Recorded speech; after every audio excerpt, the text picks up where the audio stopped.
Hello అందరికీ మా నోములు ఎలా జరిగాయో చెప్తాను వినండి.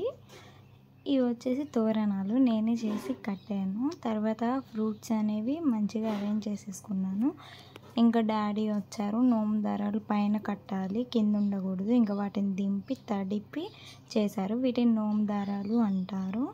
ఇంకా ముగ్గేసేసి దేవుడి పటాలన్నిటికి బొట్లు పెట్టేసి పూలు పెట్టేసి మంచిగా రెడీ చేసేసాను. ఇంకా ఆ ముగ్గు మీద అయితే పీట పెట్టుకొని చక్కగా ఒక గుప్పెడు బియ్యం వేసుకొని ఆ బియ్యం మీద అయితే ₹1 బిళ్ళ పెట్టేసుకోవాలి. ఇంకా అది అయిపోయిన తర్వాత ఇంకా దేవుడి పటం అప్పుడే ఎందుకులే పూజారి వచ్చేటప్పుడు పెడదామని చెప్పేసి బయట డెకరేట్ చేసుకున్నా. మళ్ళీ ఇంట్లోకి వచ్చేసి మొత్తం డెకరేట్ చేసేసుకొని దాని మీద కలశం పెట్టేసుకున్న పీట మీద ఇలా మంచిగా రెడీ చేసేసాను. పూజారి వచ్చేసారు. ఇలా మంత్రాలు చదువుతున్నారు. మా ఇంట్లో జిమ్మి అయితే కూడా ఆ మంత్రాలు వింటుంది కూర్చొని మాతో పాటు. ఇంకా డాడీ, మమ్మీ, నేను, జిమ్మి కలిసి కూర్చున్నాము. ఇంకా పంతులు అలా మంత్రాలు చదివేసి అమ్మ వాళ్ళకి ఆశీర్వదించేశారు. ఇంకా పూజ అయిపోయిన తర్వాత శివాలయంకి అయితే వచ్చేసాము. ఇలా 360 సెట్స్ అయితే వెలిగించేసాము. మా అన్నయ్యది ఒకటి, మా మమ్మీది ఒకటి, మా డాడీది ఒకటి, నాదొకటి.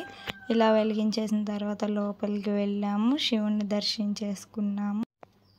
ఇక్కడ చూస్తున్నారు కదా, ఇది వచ్చేసి శివలింగం. తర్వాత ఆ టెంపుల్లోనే అమ్మవారు ఉంటే ఆ అమ్మవారిని కూడా దర్శించేసుకున్నాము. ఇంకా హనుమాన్ టెంపుల్కి వెళ్ళి హనుమాన్ని కూడా దర్శించేసుకొని వచ్చాము.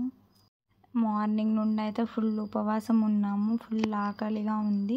ఇంకా ఈ పొంగలన్నం, ఈ పులిహోర, ఇంకా గారెలు, పూర్ణాలు ఇవి చూస్తుంటే ఫుల్ క్రేవింగ్స్ అసలు.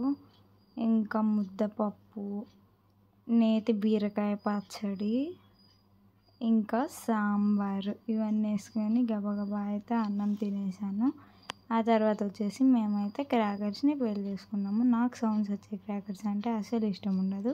ఇలా ఫ్లవర్ పాట్స్ అయితే ఓకే. మా నోములు అయితే ఇలా చేసుకున్నాం. Thank you.